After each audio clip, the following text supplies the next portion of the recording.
जोरदार तालियों के साथ मैं चाहूंगी आप स्वागत कीजिए हमारे साथ कैबिनेट मंत्री विपुल गोयल जी। अब फरीदाबाद के विकास पर बात करेंगे, फरीदाबाद के रोड मैप पर बात करेंगे। बहुत बहुत स्वागत विपुल गोयल जी आपका हरियाणा न्यूज के इस फरीदाबाद कॉन्क्लेव में। फरीदाबाद का जब जिक्र आता है तो जहन में सबसे पहले जो सवाल आता है वो ये कि गुरुग्राम से टक्कर कब, गुरुग्राम जितना विकास कब, और गुरुग्राम जैसे लगातार हरियाणा को बहुत सारा रेवेन्यू तो दे ही रहा है, सबसे बड़ा शेयर रेवेन्यू में का गुरुग्राम से जा रहा है, तो क्या उस टक्कर में फरीदाबाद को लेकर आने के लिए प्रयासरत? देखिए, हमारी किसी से कोई टक्कर नहीं है। गुरुग्राम भी हरियाणा के एक लीडिंग सिटी है और उसे डेवलप करने में भी हरियाणा की सरकार का ही रोल है, बहुत बड़ा रोल है। एक ज्योग्राफिकल स्टेटस होता है, ज्योग्राफिकल सिचुएशन होती है कि कौन किस वजह से कैसे डेवलप होता है। और आज हम लोग ब्लेस्ड हैं कि 300 से ज़्यादा इंटरनेशनल फॉर्च्यून कंपनीज जिनके हेड ऑफिसेज आज गुरुग्राम के अंदर हैं, और गुरुग्राम को जितनी ज़रूरत है डेवलपमेंट की उतना हक उसे दिया जाता है। रही फरीदाबाद की बात, फरीदाबाद का नया ज्योग्राफिकल स्टेटस निकल कर सामने आया है।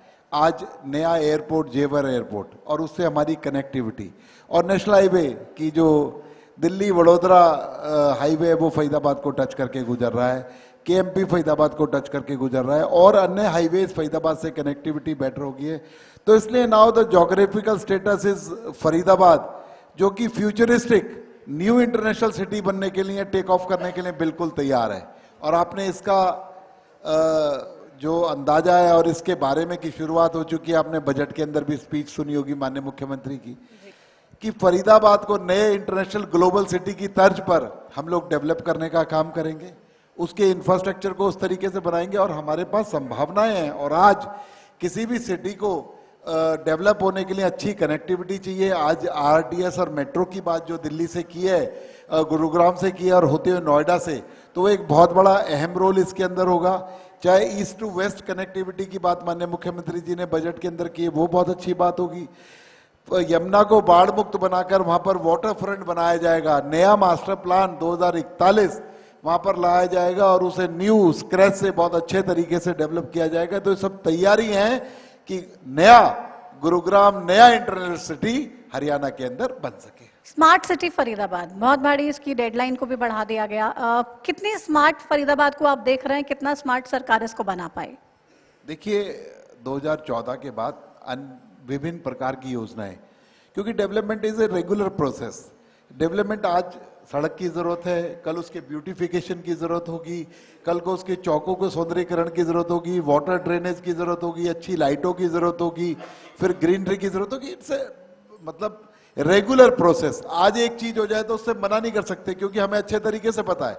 2014 से पहले मैं इलेक्शंस के अंदर देखता था, लोग आते थे, मंत्री जी अब की बार हमारी सड़क बना देना, विधायक जी हमारी सड़क बना देना तो हम आपको वोट दे देंगे। लेकिन 2014 के बाद ये बिजली, पानी, सड़क मुद्दे को खत्म करने का काम भारतीय जनता पार्टी की सरकारों ने किया है। और इसके अलावा जो आप कहते हो कि स्मार्ट सिटी की बात है, विभिन्न योजनाएं लाई जाती है। स्मार्ट सिटी के अंदर विभिन्न स्मार्ट रोडों का काम किया गया, विभिन्न पार्कों का डेवलपमेंट किया गया, जल निकासी की एक बहुत बड़ी व्यवस्था जो है फरीदाबाद के अंदर स्मार्ट सिटी के अंदर तहत की गई। स्मार्ट सिटी का वाली जो परियोजना थी उसका टाइम पूरा हो चुका है। अब दूसरी अन्य परियोजनाएं यहाँ पर चालू हैं, और आप देख रहे हो कि सड़कों का रेगुलर विकास और कनेक्टिविटी की ओर जोर दिया जा रहा है, और सस्टेनेबल डेवलपमेंट की बहुत अच्छी डेवलपमेंट, और फरीदाबाद एक लिवेबल शहर हो सके, इस और सरकार का ध्यान है। आज नए नए सुंदर पार्कों को डेवलप किया जा रहा है। ऐसा काम किया जा रहा है कि जो सरकार अपने शहर से प्यार करे, उसकी कनेक्टिविटी बढ़िया हो, उसकी रोडों की क्वालिटी बढ़िया हो। यहाँ पर फरीदाबाद के लोग भी बैठे हैं, और आप लोग भी, आपके चैनल से जुड़े हुए भी काफ़ी लोग हैं। भाई 2014 के बाद फर्क है या नहीं है फरीदाबाद के अंदर? आज फरीदाबाद की कनेक्टिविटी की बात देखिए, कितना फर्क है वहाँ पर। तो ये तालियां बता रही हैं कि फरीदाबाद में कितना फर्क है। अब बजट का जैसे कि आपने जिक्र किया, हमने देखा सीएम साहब भी बजट जब तैयार कर रहे थे फरीदाबाद भी पहुंचते हैं, तमाम मिनिस्टर्स से मिलते भी हैं, और जो सुझाव दिए गए सीएम साहब को वो उन्होंने बजट में शामिल करने की कोशिश भी की। आपको लग रहा है उससे जो एक इंडस्ट्री सेक्टर है उसको एक बूम मिला, और इंडस्ट्रियलिस्ट में ये कॉन्फिडेंस आया कि भाई अगर हम यहाँ पे आ रहे हैं तो सरकार हमें एक अच्छा प्लेटफॉर्म तो देगी, साथ ही हमें कोई दिक्कत नहीं आएगी अपना काम करने में? देखिए, इंडस्ट्री के अंदर बहुत बड़ी सौगात नायब सैनी 3 जो भारतीय जनता पार्टी की सरकार बनी उसमें फरीदाबाद को मिला। एक साथ एक कलम से 30,000 जो इंडस्ट्रीज जो रेगुलराइज नहीं थी उनको रेगुलर करने का काम किया। ये उपलब्धि थी भारतीय जनता पार्टी की नायब सैनी सरकार की। उसके बाद इस बजट के अंदर HSIDC को डेवलप करने का बाद HSIDC के प्लॉट अगर महंगे लगते हैं तो उनको लीज पर देने का काम और उसके इंफ्रास्ट्रक्चर को दुरुस्त करने का काम और दुनिया भर के इंसेंटिव। और अभी जल्दी हमारी इंडस्ट्रियल पॉलिसी नई आ रही है, उसके अंदर आप देखना कि किस तरीके से हम लोगों को लाभान्वित करने का काम करें, उद्योगों को। लेकिन उद्योगों का जो टाइम टू टाइम, क्योंकि जो कहते हैं ना कि परिवर्तन सृष्टि का नियम है, पहले मैन्युफैक्चरिंग इंडस्ट्रीज जानी जाती थी, लेकिन आज अगर हमें फरीदाबाद को इंटरनेशनल सिटी, ग्लोबल सिटी बनाना है तो हमें सर्विसेज की ओर जाना पड़ेगा, हमें टूरिज्म की ओर जाना पड़ेगा। आज फरीदाबाद को जरूरत है सर्विस इंडस्ट्री की, टूरिज्म इंडस्ट्री की। हम उस ओर बढ़ रहे हैं और आने वाले दिनों के अंदर, और फरीदाबाद की जो ज्योग्राफिकल स्टेटस है वो इतना अच्छा है, NCR के अंदर आता है, दिल्ली से नेक्स्ट टू दिल्ली है, तो रेटों के, जमीनों के दाम भी बहुत महंगे हो गए हैं और अवेलेबिलिटी भी नहीं है। तो इसलिए सर्विस इंडस्ट्री ऐसी है जो जॉब भी ज्यादा क्रिएशन करेगी, GST भी ज्यादा देगी और हमें ग्लोबल प्लेटफॉर्म पर स्थापित करने का काम करेगी। सर्विस इंडस्ट्री का आपने जिक्र किया। सुबह हमारे साथ इसी मंच पे मेयर साहिबा भी थी और वो कह रहे हैं कि मंत्री जी विपुल गोयल जी जो है वो एक बड़े मिशन के साथ, एक बड़े विजन के साथ आगे बढ़ रहे हैं। फरीदाबाद को लेके आप क्या विजन देखते हैं, क्या विजन रखते हैं और आपको क्या लगता है कैसा होना चाहिए फरीदाबाद? मेरा तो एक ही विजन है, जब फरीदाबाद का नागरिक लंदन के अंदर बैठा हो, हिंदुस्तान के किसी बड़े शहर के अंदर बैठा हो, जब वो बोले कि आप कहाँ से आते हो, मैं फरीदाबाद में रहता हूँ, क्यूरोसिटी से लोग उसे देखें और उससे पूछे अच्छा आप फरीदाबाद से आए हैं, ऐसा फरीदाबाद बनाने का विपुल गोयल का सपना है और वो हम बना कर रहे हैं। तो उसके लिए क्या कुछ तैयारियां हैं सर, क्या कुछ प्लानिंग है? आपने जिस तरीके से जिक्र किया भाई टूरिस्ट अट्रैक्शंस भी कोशिश है कि यहाँ पर तमाम बड़ी टूरिस्ट अट्रैक्शंस आप लोग लेकर आए, तो कुछ बातचीत? देखिए, मैनेजमेंट का और राजकाज का नियम है सीक्रेसी। अगर सारी चीजें अभी बता देंगे तो फिर करेंगे कैसे? टाइम टू टाइम हम लोग बता रहे हैं, आप देख भी रहे हैं कि उसमें बड़ा मतलब ये धीरे तो धीरे उसमें पता भी चल जाएगा। तो टीजर है, धीरे धीरे आप उसको जारी करेंगे, ऐसे नहीं बताएंगे? नहीं, देखिए भाई, सरकार अब नायब सैनी 3 5 साल के लिए आई, अभी हमने दूसरा बजट पेश किया है। पहले बजट में जो बात थी दूसरे उससे भिन्न मिली ना, नेक्स्ट स्टेप था, तीसरे में उससे डिफरेंट मिलेंगी, चौथे में उससे डिफरेंट मिलेगी। चिंता ना करो, जो सपना मैंने कहा ना एक छोटे से शब्दों में बता दिया कि लोग गर्व करें कि हम फरीदाबाद रहते हैं, ऐसा फरीदाबाद बनाएंगे। ठीक है, लेकिन जब हम फरीदाबाद का जिक्र करते हैं सर तो बारिश में जो जितना जल भराव होता है उसको लेकर भी तमाम तस्वीरें सामने आती हैं। हालांकि बजट में CM साहब का ये टारगेट है कि गुरुग्राम और फरीदाबाद को खासतौर पर किस तरीके से बाढ़ से मुक्त कराना है। देखिए, ये बात बिल्कुल सही है, शहर जब बहुत अच्छे तरीके से विकसित होता है, कुछ खामियां कुछ कमियां भी रह जाती हैं, लेकिन बारिश जो है, मेरा सोच थोड़ी सी डिफर है। पानी नहीं भरना चाहिए। पानी भरने की क्या डेफिनेशन है कि अगर पानी वहाँ पर आ गया तो 24 घंटे ना निकले, 48 घंटे ना निकले, वो पानी भरना है। अगर 3-4 घंटे पानी खड़ा रहे, अरे पानी से इतना परहेज है, अगर बारिश नहीं आई तो हालत हाहाकार मच जाएगा कि लोग ऐसे सोचने लगेंगे इससे इतना दूर ना भागें। टोटल मिला के 15 दिन ऐसी बारिश पूरे साल में होती नहीं है, उसमें भी लोग शोर मचाने लगते हैं कि हाँ क्या इस तरीके का पानी भर गया, जाम लग गया। अरे भैया, हमारे पूर्वजों ने भी कहा था बारिश आ गई घर में बैठो, पकोड़े बनाओ और खाओ, छुट्टी भी तो मनाओ किसी दिन। लेकिन फिर भी मैं कहना चाहता हूँ, ये लाइटर मोड में मैं बात बता रहा हूँ, लेकिन हमारी जिम्मेदारी है पानी को निकासी की। आपने देखा होगा इस साल गुरुग्राम हो चाहे फरीदाबाद हो, एक बहुत बड़ा इंप्रूवमेंट देखने को आप लोगों को मिला होगा और अगली बार उसमें और ज्यादा इजाफा होगा। इस तरीके के प्रयास हम लोग कर रहे हैं और आप लोग देखेंगे कि आने वाले दिनों में ये पानी ना भरे गुरुग्राम फरीदाबाद में, ऐसी व्यवस्था करने जा रहे हैं। ट्रैफिक भी बहुत बड़ी समस्या है। गुड़गांव में तो चलिए है ही, उसको लेके अलग अलग तरह के प्रयास किए जा रहे हैं, लेकिन फरीदाबाद में ट्रैफिक का जो प्रॉब्लम है उससे लोगों को निजात दिलाने के लिए आप लोगों ने क्या कुछ किया है? देखिए, ट्रैफिक से निजात दिलाने के लिए गुरुग्राम की बात करें चाहे फरीदाबाद की बात करें, आपने देखा होगा कितनी नई रोडें बनी हैं। आज फरीदाबाद के अंदर ही सराय काले खां से जोड़कर नया पैरेलल हाईवे निकालने का काम देश की सरकार ने किया है। प्रदेश की सरकार ने इस हाईवे को दुरुस्त करने का काम किया है। गुड़गांव से फरीदाबाद की जो कनेक्टिविटी आरआरटीएस मेट्रो से जोड़ने का काम हमारी सरकार कर रही है। नित नए रोज जैसे जरूरत के हिसाब से काम सरकार प्लान कर रही है, लेकिन ये पॉपुलेशन का दबाव, क्योंकि आज इंटरनेट का ज़माना है, आज सोशल मीडिया का ज़माना है, शहरों और गांवों की दूरी ज़्यादा रही नहीं है। लोग गांवों से पलायन करके शहरों की ओर आ रहे हैं। गांवों पे शहरों पर जो दबाव पड़ रहा है, उस दबाव को टाइम टू टाइम रिलीज करने का काम डेवलपमेंट से देश और प्रदेश की सरकारें कर रही हैं। फरीदाबाद और गुरुग्राम भी उसी बात से जूझ रहा है, लेकिन उसका हल हम रेगुलर करते आ रहे हैं। रेगुलर इजाफा, चाहे ब्रिजेस बनाने की बात हो, चाहे ईस्ट टू वेस्ट कनेक्टिविटी की बात हो, मेट्रो लाने की बात हो, मेट्रो में इजाफा करने की बात हो, सब और सरकार का ध्यान है। भ्रष्टाचार को लेके विपक्ष बड़ा हमलावर रहता है आप लोगों पे। आप लोग हालांकि सिस्टम को ट्रांसपेरेंट करने की बात करते हैं, पोर्टल लेके आते हैं, तमाम चीजें ऑनलाइन कर देते हैं। विपक्ष को रास नहीं आ रही, कह रहे कि भाई पोर्टल सरकार है, हर चीज में इतनी दिक्कत कर दी है और पोर्टल से भ्रष्टाचार और बढ़ गया है। प्रतिमा जी, ये प्रदेश और देश ना किसी अपोजिशन से नहीं चलता, ये इन लोगों की वोटों से चलता है। तीसरी बार आपने देखा ना कि किस तरीके से थंपिंग मेजॉरिटी से नायब सरकार के पक्ष में मत देने का काम किया। इसलिए उन्होंने कहा पोर्टल की सरकार है। पोर्टल की सरकार को लोगों ने एक्सेप्ट किया।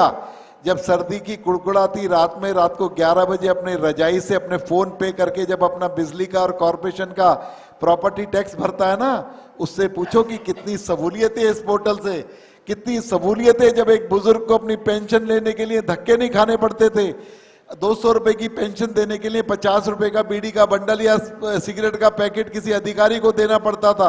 उस मर्म को पूछो और उस खुशी को पूछो जब 3200 रुपए लेटे लेटे एक मोबाइल की में पिंग आवाज आती है और 3200 रुपए उसके अकाउंट के अंदर आ जाते हैं। यह है पोर्टल की सरकार। और विपक्ष के तो नेता कहते आए थे कि मैं 100 रुपए भेजता हूं, 85 पैसे बीच में रुक जाते हैं और 15 पैसे पहुंचते हैं। उन्होंने दर्द को तो बताया, लेकिन उसका निवारण करने का काम माननीय नरेंद्र मोदी जी ने किया। आज लोगों के अकाउंट में डायरेक्ट पैसे पहुंच रहे हैं और पब्लिक इंटरफेस को खत्म करके हम लोगों ने भ्रष्टाचार पर लगाम लगाने का काम किया। इसलिए विपक्ष के पास तो मुद्दे नहीं है, मुद्दा विहीन विपक्ष है। हाँ। आज कोई विपक्ष नहीं है हरियाणा के अंदर जिसकी बात ऑथेंटिक हो, जिस पर लोग विश्वास करते हो, जिस पे लोग चलना चाहते हो। आप भ्रष्टाचार खत्म करने के दावे और बातें कर रहे हैं। वो लोग कह रहे हैं भाई इतना ज्यादा डरा के रखते हैं बीजेपी वाली। पहले तो विधानसभा चुनाव में वोट चोरी कर लिया, चोरी की सरकार है, ये बीजेपी की सरकार नहीं है। उसके बाद राज्यसभा चुनाव आता है तो हमारे तमाम विधायकों को खरीदने की कोशिश होती है। 20-20 करोड़ की बात कोई कह रहा है, कोई कह रहा है ईडी सीबीआई का डर दिखा दिया गया। क्या कर दिया आपने ऐसा कि कांग्रेस 37 से 28 पर रह गई? वोट चोरी की बात तो मुद्दा लोकसभा के अंदर भी चर्चा हुई, हमारी विधानसभा के अंदर चर्चा हुई और विपक्ष के साथी भाग गए, उसे सुना नहीं। क्योंकि हमने कहा भाई हरियाणा से बात चली थी, लोकसभा तक पहुंची, हरियाणा की विधानसभा में तो उसमें चर्चा होनी चाहिए। जब हरियाणा की विधानसभा में चर्चा करने पे आए, विपक्ष के साथी भाग खड़े हुए। सीटें नदारत थी, फिर भी हमने अपना पक्ष रखा।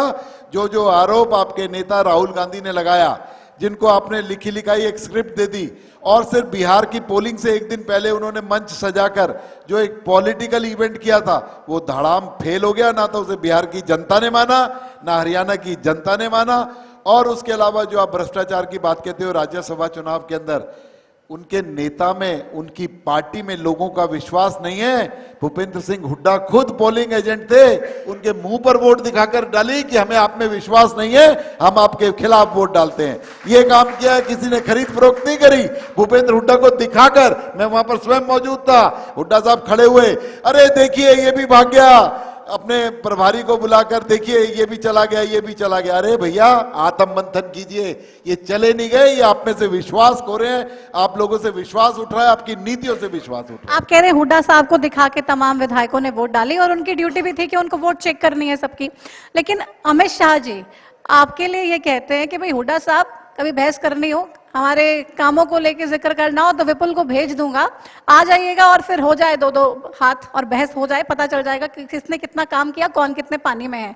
तो मुझे लग रहा है आप उसी आज मूड में आए कि भाई हुड्डा साहब को भी बता देंगे। आए हुड्डा साहब नहीं आए, लेकिन आप तो तैयारी के साथ। अरे वो तो विपुल गोयल यहाँ पर मंच पे था तो मेरे नेता ने मेरा नाम लेकर कहा। अदरवाइज भारतीय जनता पार्टी का हर कार्यकर्ता सक्षम है जो उनकी बातों का जवाब दे सके, जो उनकी बातों को नकार सके। क्योंकि हम लोग धरातल पर हैं और वो लोग हवा में हैं। वो हाइपोथेटिकल बातें करते हैं, सिर्फ एक इवेंट प्लान करना चाहते हैं। वो कहते हैं किस तरीके से हम हरियाणा की जनता को, देश की जनता को बरगलाएं, लेकिन हम सार्थक तरीके से जमीन पर काम करते हैं, इसलिए जनता उनकी बात मानती नहीं है। आज क्रेडिबिलिटी है नरेंद्र मोदी की, आज क्रेडिबिलिटी है नायब सिंह सैनी की, कि कहेंगे तो वो कर कर दिखाएंगे। आज इस बजट का उदाहरण दे दो। ये बोल रहे थे जगह जगह गए, 14 जगह इवेंट किए, आपने हर इंडस्ट्रीज को बुलाया, आपने किसानों को बुलाया, जवानों को बुलाया, क्या किया? 5000 सुझावों को बजट के अंदर समायोजित करने का काम माननीय नायब सैनी जी ने किया। ये क्रेडिबिलिटी, ये कार्यशैली, ये काम किया हमारे नेता ने। तो आपके विभाग को लेकर अब बात कर लेते हैं, क्योंकि अब लोग लगातार जो आम लोग हैं उनसे डायरेक्टली सरोकार है, और अदरवाइज तो बहुत चक्कर काटने पड़ते थे। आपने चीजों को ट्रांसपेरेंट ऑनलाइन किया, लेकिन जब पेपरलेस नहीं थी चीजें, कितना भ्रष्टाचार था और अब में आप कितना सुधार देख रहे हैं? देखिए, मैंने कहा ना, हम लोग डेवलपमेंट की ओर निरंतर चल रहे हैं। आज हमने जो तहसीलें हैं उनको बेटर करने के लिए पेपरलेस रजिस्ट्री की बात करी, ऑनलाइन करने की बात की, और उसका तीसरा चरण की स्मार्ट हम रजिस्ट्री कार्यालय रजिस्ट्रेशन, वो जल्दी इंप्लीमेंट हो जाएगा इसी साल के अंदर। ऐसा हम लोगों का प्रयास चल रहा है। तो डे टू डे हम लोग उसमें बेटरमेंट करना चाह रहे हैं, लेकिन इतना बड़ा सिस्टम, इतना पुराना सिस्टम है, धीरे धीरे वो बदलता है, और उसके अंदर आज बहुत पहले से बहुत ज़्यादा लगाम है, और हमने बहुत सारे इम्प्रूवमेंट करे हैं। आगे आगे ऐसा हो जाएगा, पब्लिक इंटरफेस किसकी रजिस्ट्री है, कौन कर रहा है, ये आपस में एक दूसरे को देख और जान भी नहीं पाएंगे। तो मैं समझता हूँ उससे भ्रष्टाचार को और लगाम मिलेगी। क्योंकि तहसीलों में भ्रष्टाचार को लेकर अक्सर शिकायतें आपके पास भी आती होंगी, और आप तुरंत एक्शन भी लेते हैं। हम देखते हैं चार्जशीट कर दी जाती है और तमाम सख्त कार्रवाई करने की कोशिश मेरे पास रहती है। तहसीलें और नगर निगम दो ऐसे वो हैं जिसपे हर व्यक्ति को काम पड़ता है, और वहां पर भ्रष्टाचार की शिकायतें भी आते हैं। लेकिन विपुल गोयल इस चैलेंज को एक्सेप्ट करता है और खुश होता है। इसको कम करने का काम हम लोग निरंतर कर रहे हैं, और इसे बेहतर नहीं बेहतरीन करके दिखाएंगे। आपने नगर निगम का जिक्र किया, अर्बन लोकल बॉडीज भी आपके पास है। फरीदाबाद नगर निगम किस तरीके से फरीदाबाद के विकास में योगदान कर रहा है? फरीदाबाद नगर निगम फरीदाबाद के विकास के लिए रेगुलर, आप लोगों ने देखा होगा, चाहे हम जल निकासी की बात करें, चाहे रोडों की सुंदरता की बात करें, चाहे कनेक्टिविटी की बात करें, उसमें नगर निगम फरीदाबाद, एफएमडीए फरीदाबाद का अहम रोल है, और दोनों मिलकर फरीदाबाद के विकास में बहुत बड़ा काम कर रहे हैं। और कोई भी शहर के अंदर जब विकास की बात आती है तो नगर निगम ही एक ऐसी बॉडी है जो उस विकास को अमली जामा पहनाने का काम करता है। तो उसमें आप लग रहा है कि सफल हैं, क्योंकि आप लगातार उस दिशा में आगे बढ़ रहे हैं। आपके लोगों की शिकायतें भी हालांकि मिलती थी, आप तुरंत उनको निपटाने का भी काम करते हैं और उस पर अमल भी तुरंत लिया जाता है। इतना बड़ा नंबर है, लोगों की शिकायतें भी होती हैं, उनको निवारण करने का भी काम कर रहे हैं। लेकिन हम उस निवारण को इंडिविजुअल निवारण करने के बजाय पॉलिसी बनाकर, जिससे एक ही पॉलिसी से हजारों और लाखों लोग लाभान्वित हो, इस ओर चल रहे हैं, और उसमें बेटरमेंट हम लोगों को मिल रही है। हमें रोज नया अच्छा जो है ना, हम अच्छा कर पा रहे हैं, ऐसा मुझे विश्वास है। फरीदाबाद नगर निगम को एक लंबा इंतजार करना पड़ गया सीनियर डिप्टी मेयर और डिप्टी मेयर के चुनाव को लेकर। कहाँ पे बात अटकी हुई है, कब तक वो चीजें सॉर्ट हो जाएंगी? ये कहीं कोई बात नहीं है, ये तो जो हमारे पार्षद भाई हैं उनका एक अधिकार है, वो किसको चुने, कब चुने, ना चुने, ये उनका डिसीजन है। लेकिन नगर निगम की कार्यशैली में, नगर निगम के कार्य करने में, उनकी उसकी कॉम्पिटेंस में, उसके निर्णयों में कहीं किसी तरह की कोई रुकावट नहीं है। नित नए काम जो है नगर निगम कर रहा है। तो पार्षदों के पास भी अथॉरिटी है, वो अपने काम अगर लेके जा रहे हैं मेयर के पास, तो वो सुन रही हैं, कर रही हैं उस पे काम। यहाँ पर भी कुछ पार्षद बैठे होंगे, भाई किस तरीके से काम हो रहे हैं आप लोगों के, हैं हो रहे हैं ना? तो अब देखिए, पार्षद यहाँ पर ये पूछने की बात क्या सामने, क्योंकि सुबह से इस मंच पर हमारे साथ तमाम विधायक भी फरीदाबाद लोकसभा से जुड़ते हैं, और विधायक कहते हैं मैंने काम कराया, मंत्री कह रहे हैं हम लगातार काम कर रहे हैं, मेयर साहिबा कह रही है मैंने काम कराया। भारतीय जनता पार्टी के अंदर एक ही परमानेंट डेजिग्नेशन है, वो है कार्यकर्ता। चाहे हमारे मेंबर ऑफ पार्लियामेंट हो, चाहे हमारे विधायक हो, चाहे मंत्री हो, चाहे मेयर हो, चाहे हमारे पार्षद गण हो, सब कार्यकर्ता हैं और एक पार्टी की रीति नीति के हिसाब से चलते हैं। भारतीय जनता पार्टी के अंदर कोई छोटा बड़ा नहीं होता, यहाँ तो दायित्व होता है कि आज किसी के पास कोई दायित्व है, कल किसी के पास दायित्व होगा। इसलिए सब लोग मिलकर फरीदाबाद के विकास के लिए काम करते हैं, ये मैं समझता हूँ। RWAs का कितना योगदान है और वो कैसे शहर को सुंदर दिखाने के लिए, सुंदर बनाने के लिए प्रयासरत हैं?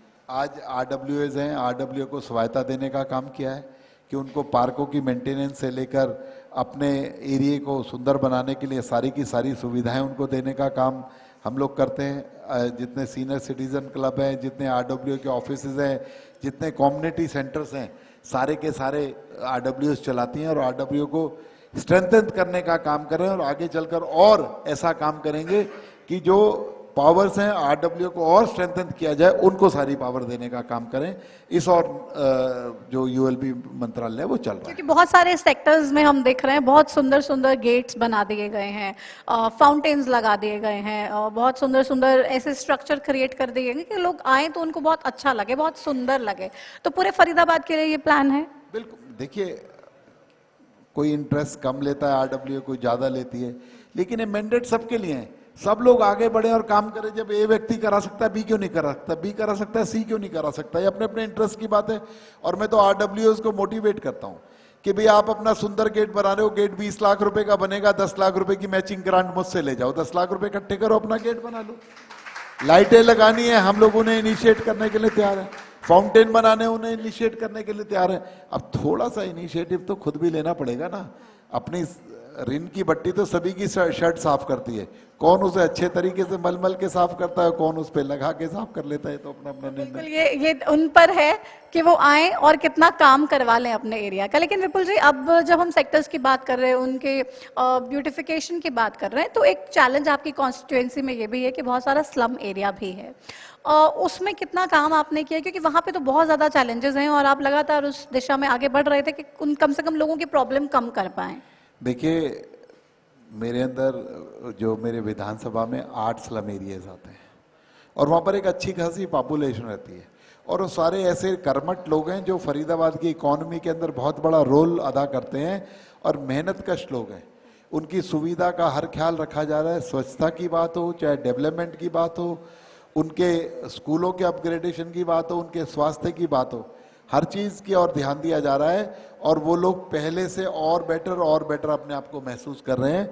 और हम लोग आगे स्लम को और मॉडिफाई जगह पर उनको शिफ्ट करने का या वहाँ पर ही अच्छे मकान उनको मिल सकें, सारी सुविधाएं मिल सकें, इस और भी सरकार सोच रही है और जल्दी उस पर कुछ ना कुछ निर्णय लेंगे। ओल्ड फरीदाबाद में भी एक सरकारी अस्पताल बनने का प्लान था जो आपके पिछले टर्म में अप्रूव भी हुआ था, हालांकि उसका काम कहाँ तक पहुँचा? देखिए, जो सरकारी अस्पताल और एक स्कूल था, स्कूल की बिल्डिंग तो पूरी तैयार हो गई है, सिर्फ उसमें फिनिशिंग काम रह रहा है। NGT का चलान उस पर हो गया था, ठेकेदार उस NGT में काम कर रहा होगा, तो उसका क्लैरिफिकेशन 1-2 दिन में आ जाएगा। और जो हॉस्पिटल की बात है, उस हॉस्पिटल के अंदर बहुत सारी चीज़ें थी। मुझसे पहले जो मेरे सक्सेसर थे उन्होंने उसके अंदर तब्दीली करा दी थी, लेकिन उसको तब्दीली को चेंज करा के दोबारा हमने उस हॉस्पिटल को गति देने का काम किया और आने वाले 1 साल के अंदर हम समझते हैं वो हॉस्पिटल बन जाएगा और हजारों हजार लोगों को लाभान्वित करने का काम करेगा। अदरवाइज आप सरकारी तौर पे फरीदाबाद में जो सरकारी हेल्थ फैसिलिटीज हैं उनको कहाँ पर देखते हैं आपने? हालांकि एक्सपेंशन करने की कोशिश की है, कल ही उद्घाटन किया, तो लग रहा है उससे मजबूती मिलेगी, सशक्त होगा। देखिए, फरीदाबाद की आपने क्या बोला, किस चीज में? Hospital, civil hospital. सरकारी हॉस्पिटल की बात है। सरकारी हॉस्पिटल के अंदर अभी BK हॉस्पिटल फरीदाबाद का एक सरकारी हॉस्पिटल है। अभी बजट के अंदर माननीय मुख्यमंत्री जी के सामने हमने निवेदन किया, उन्होंने उसे 200 से 400 बेडेड हॉस्पिटल करने का काम किया। कल हमने वहाँ पर एक कैथ लैब थी जो 2023 से बंद पड़ी थी, उसको शुरुआत कराने का काम किया, जिससे 52,000 रुपये में व्यक्ति के कार्डियक सर्जरी जिसे बोलते हैं, स्टंट डलने का काम है। सिर्फ जो 2 लाख रुपए होता है 52,000 रुपये में होने का काम हो जाएगा। बड़ी बड़ी मेजर सुविधाएं वहाँ पर मिलेंगी।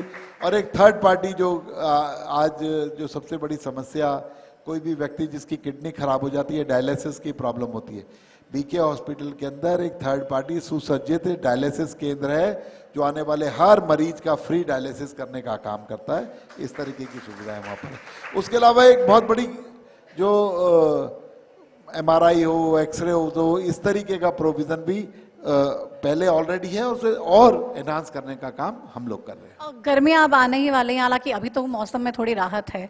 जैसे ही गर्मियां आती हैं तो फायर इंसिडेंट्स बहुत ज़्यादा बढ़ जाते हैं, चाहे किसानों की खेत की बात हो या अदरवाइज। आप देखिए 4-4 मंजिला इमारत है, लेकिन फायर सेफ्टी नॉर्म्स को कोई अच्छे से फॉलो नहीं करता है। देखिए, हमने नॉर्म्स के अंदर भी बहुत बड़ी तब्दीली करी है। जो एक लोगों को ऑफिस जाने का डर था, चक्कर लगाने का डर था, उसको आउटसोर्स करने का काम कर दिया। जिस तरीके से एचएसबीपी और कॉरपोरेशन आर्किटेक्ट के माध्यम से अपने नक्शे पास कराती है, आज हमने 70% जो बिल्डिंग्स हैं, 80% बिल्डिंग्स हैं, उनको भी जो लोकल आर्किटेक्ट अगर वो वेरीफाई कर देगा और ऑनलाइन जमा कर देगा, उसे मान लिया जाएगा। उस तरीके से हमने फायर के एनओसी देने का काम अभी जल्द शुरू किया है। और उसके अलावा जो आपने कहा कि उस डिपार्टमेंट को स्ट्रेंथन करने के लिए 250 करोड़ रुपए की नई मशीनें, क्योंकि आज 50-50, 60-60 मंजिला इमारतें बननी शुरू हो गई हैं कि उनके अंदर कोई दिक्कत हो जाए, तो इसलिए हमने 90 मीटर, 95 मीटर, 100 मीटर, 104 मीटर तक की जो मशीनें, लैडर्स हैं, वो खरीदने का काम हम लोग कर रहे हैं। और टेंडर प्रक्रिया के अंदर है, अगले 2-4 महीने के अंदर 250 करोड़ की खरीद हो जाएगी और एक पूरा फायर डिपार्टमेंट पूरे हरियाणा के अंदर, फरीदाबाद और गुरुग्राम से लेकर पूरे हरियाणा के अंदर एक स्मार्ट डिपार्टमेट दिखाई देगा। ये मैं आपसे कहना चाहता हूं। इसको लेके रेगुलर कोई चेकिंग्स वगैरह भी होंगी या फिर क्योंकि आप पॉलिसी तो बना देंगे लेकिन ग्राउंड पे फॉलो हो रही है नहीं? नहीं, सब कुछ मैंने कहा ना, ये खाली पोर्टल की सरकार नहीं है, पोर्टल को पोर्टल के द्वारा मैनेज करके इम्प्लीमेंट करने वाली सरकार है। तो वहां पर हम सब कुछ ऑफिस में बैठकर सब चीजों का इम्प्लीमेंटेशन भी देखते हैं और जगह जगह मौके पर जाकर भी उसकी चेकिंग होती है और बहुत स्ट्रेंथन कर रहे हैं। बहुत ही अच्छा आपको रिजल्ट देखने को मिलेगा। आप कह रहे हैं कि चलिए पोर्टल की तो सरकार है और पोर्टल जरूरी है, लेकिन कांग्रेस वाले इवेंट मैनेजमेंट की सरकार भी कहते हैं, Bharatiya Janata party event management की सरकार कहते हैं। लेकिन जब हम इवेंट की बात करते हैं तो चलिए वो तो चाहे कुछ भी करें, लेकिन फरीदाबाद के लिए वो इवेंट कई बार बहुत ही खूबसूरत और बहुत ही सुंदर देखने को मिलते हैं। जैसे कि भी फ्लावर फेस्टिवल भी यहाँ पे 2 दिन का रखा गया टाउन पार्क में, तो ऐसे आयोजन और करने के प्लान है? देखिए, पहले तो मैं कांग्रेस की बात बताता हूँ। इवेंट किसको कहते हैं? जो कि एक मोमेंट्री एंटरटेनमेंट का साधन हो, उसे इवेंट कहते हैं ना। करा और खत्म कर दिया। जैसे कि राहुल गांधी ने बिहार चुनाव से पहले सुबह से शाम तक तो लोग कह रहे थे वोट चोरी हो गई, वोट चोरी हो गई, अगले दिन धड़ाम से गिरा, पता लगा यार ये तो खुद ही झूठ बोल रहा है। बिहार के अंदर क्या डकैती हो गई? 90% लोगों ने भारतीय जनता पार्टी के पक्ष में वोट डाल दिया। तो इसलिए हम लोग, हमारा इवेंट ऐसा इवेंट है हमारा जो कि सार्थक होता है, जिसके रिजल्ट होते हैं। माननीय मुख्यमंत्री जी फरीदाबाद आए, सब इंडस्ट्रीज को इकट्ठा किया, सूरजकुंड के अंदर पूरे दिन का एक फीडबैक सिस्टम रखा, सजेशन, पूरा का पूरा सजेशन का दिन रखा और सभी लोगों से सजेशन लिए। उसका रिजल्ट इवेंट क्या आया? वो सक्सेसफुल इवेंट था। बजट के अंदर उन डिमांडों को समायोजित करके एक अच्छा बजट पेश करने का काम किया। और मुख्यमंत्री जी ने जो कहा था कि नायब सैनी का बजट नहीं है, ये 2 करोड़ 80 लाख हरियाणवियों का बजट है, उसे पूरा करने का काम किया। तो ये होते हैं इवेंट, जिन्हें इवेंट का मतलब कि लोगों को लाभ मिले उस बात से। लोगों को झूठ फरेब कह दें, उठा लिया संविधान बदलेंगे मोदी, संविधान बदलेंगे मोदी, झूठा। वो ये इस तरीके के इवेंट कांग्रेस करती आई है। और रही फरीदाबाद के अंदर चाहे फ्लावर शो की बात हो, चाहे हमने हॉस्पिटल को रिनोवेट करने की बात हो, जल्दी वहाँ पर एक जो 10 रुपए में खाना देने वाली किचन है, उसकी भी हम लोग शुरुआत करने जा रहे हैं। जो बीके हॉस्पिटल के अंदर थी, सुबह और शाम लोगों को 10 रुपए में भरपेट भोजन मिलेगा और मरीजों को मुफ्त खाना मिलेगा। इस तरीके की सुविधा हम लोग एक एनजीओ के माध्यम से करने जा रहे हैं। और लाइवली फरीदाबाद हो, ब्यूटीफुल फरीदाबाद हो, इसके लिए तरह तरह के इवेंट फरीदाबाद के अंदर करेंगे, होते आए हैं और आगे भी होंगे। और हम फरीदाबाद को एक लिवेबल, हैप्पीली लिवेबल सिटी बनाएंगे, ये मेरा संकल्प है। तो मतलब बहुत बड़े प्लान है आपके पास फरीदाबाद के लिए। लेकिन जब इतने बड़े प्लान्स लेकर हम आगे चलते हैं तो एक चैलेंज कानून व्यवस्था का भी आ जाता है, कानून व्यवस्था का एक चैलेंज आ जाता है। और हम देख रहे हैं कि आतंकवादी तक फरीदाबाद को चुन रहे हैं और यहाँ पे देश के खिलाफ, देश को दहलाने की साजिश रचने का कोई काम कर रहे हैं। देखिए, कोई भी मेट्रोपॉलिटन सिटीज के अंदर क्राइम होता है, नो डाउट, क्योंकि वहीं के लोग नहीं होते, माइग्रेटेड लोग होते हैं। फरीदाबाद के अंदर भी पूरा भारत रहता है, कोई ऐसा स्टेट नहीं है, कोई यूनियन टेरिटरी नहीं है जहां के लोग फरीदाबाद के अंदर ना रहते हो।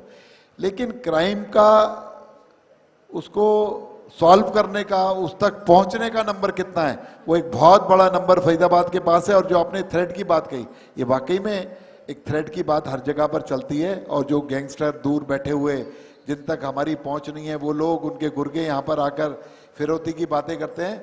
लेकिन हरियाणा सरकार ने देश का पहला ऐप कल ही जारी किया है हमारे डीजीपी ने चंडीगढ़ से, और उस ऐप के माध्यम से इन सब जो फिरौती मांगने वाले जो बदमाश और छुटभइये जो बदमाश हैं इन पर लगाम लगाने का काम हरियाणा की पुलिस करने जा रही है।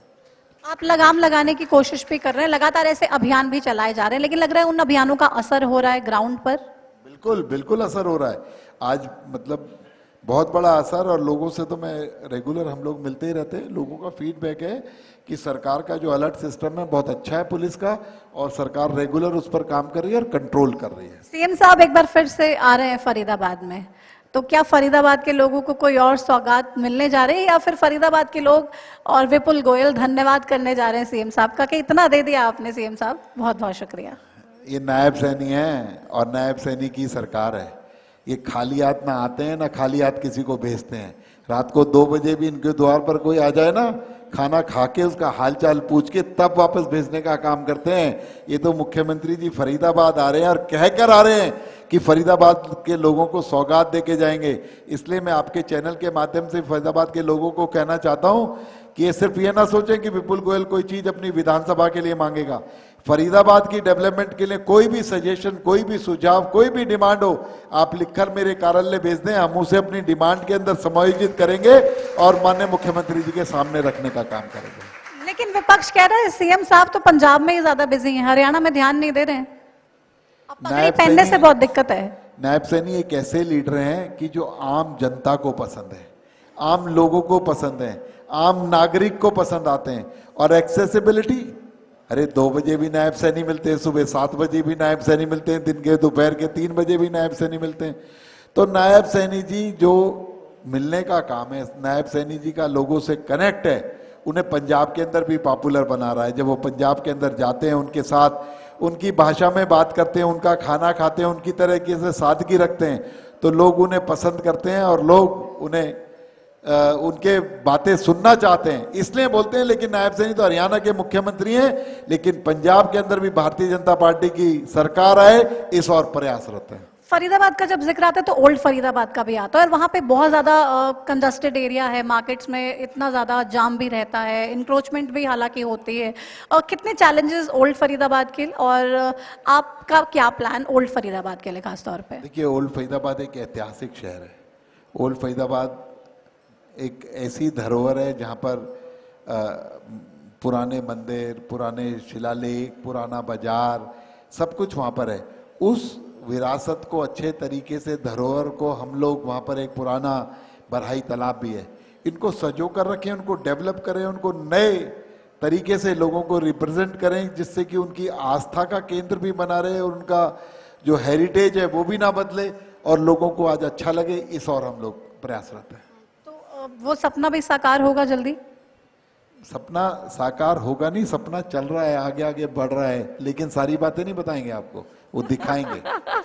मतलब मुझे लग रहा है आप ज्यादा बताने में नहीं, काम करने में विश्वास रख रहे हैं, और अपने प्लान्स इसलिए हमारे साथ भी ज्यादा शेयर करेंगे नहीं, लेकिन हम देख लेंगे, जब करेंगे तो सबके सामने ही आएगा। आएगा, देख रहे हैं आप, क्योंकि ज्यादा बोलते रहो कोई फायदा नहीं है, काम सामने आना चाहिए, काम दिखेगा तो लोग बोलेंगे, लोग बोलने चाहिए ना कि काम हुआ। एविएशन डिपार्टमेंट, जेवर एयरपोर्ट और कनेक्टिविटी फरीदाबाद की, कितना कनेक्शन इन चीजों का, और जेवर एयरपोर्ट जब स्टार्ट हो जाएगा तो हरियाणा के फरीदाबाद को उसका कितना फायदा मिलेगा? फरीदाबाद को बहुत लाभ मिलेगा। आज हमारा जो दिल्ली एयरपोर्ट है उस पे जाने में 1.5 से पौने 2 घंटे लगते हैं, और जेवर एयरपोर्ट को बॉम्बे एक्सप्रेस वे से अगर हम लोग जाएंगे तो मात्र 35 मिनट के अंदर हम वो वहाँ पर पहुँच जाएंगे।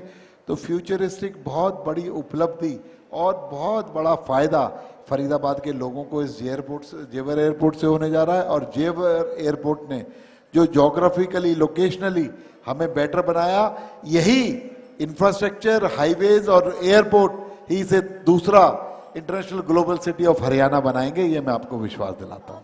गांव में खास तौर पे ग्रेटर फरीदाबाद की अगर हम जिक्र करें तो वहाँ पे बहुत ज़्यादा अनऑथराइज्ड कॉलोनीज को लेके अक्सर लोगों की शिकायतें भी मिलती हैं। लोग हमें भी कहते हैं कि भाई आप सवाल पूछिए सरकार से कि इस तरफ कब सरकार काम करेगी। क्या बिल्डर्स को शय देने का काम सरकार किसी तरीके से कर रही है, या फिर अनऑथराइज्ड कॉलोनीज अगर कट रही है तो उसके पीछे जिम्मेदार कौन, एक्शन कैसे? देखिए, जो अनऑथराइज कॉलोनीज पहले कट गई, हमने हजारों कॉलोनीज को रेगुलाइज करने का काम किया कि मूलभूत सुविधाएं इसमें पहुंच सके, और इस तरीके के कड़े नियम कायदे कानून की आगे अनऑथराइज कॉलोनीज ना बन सके, इस तरीके का सरकार का ध्यान है। और ग्रेटर फरीदाबाद बहुत अच्छे तरीके से डेवलप हो रहा है, नए नए रोडों का जाल बिछ रहा है।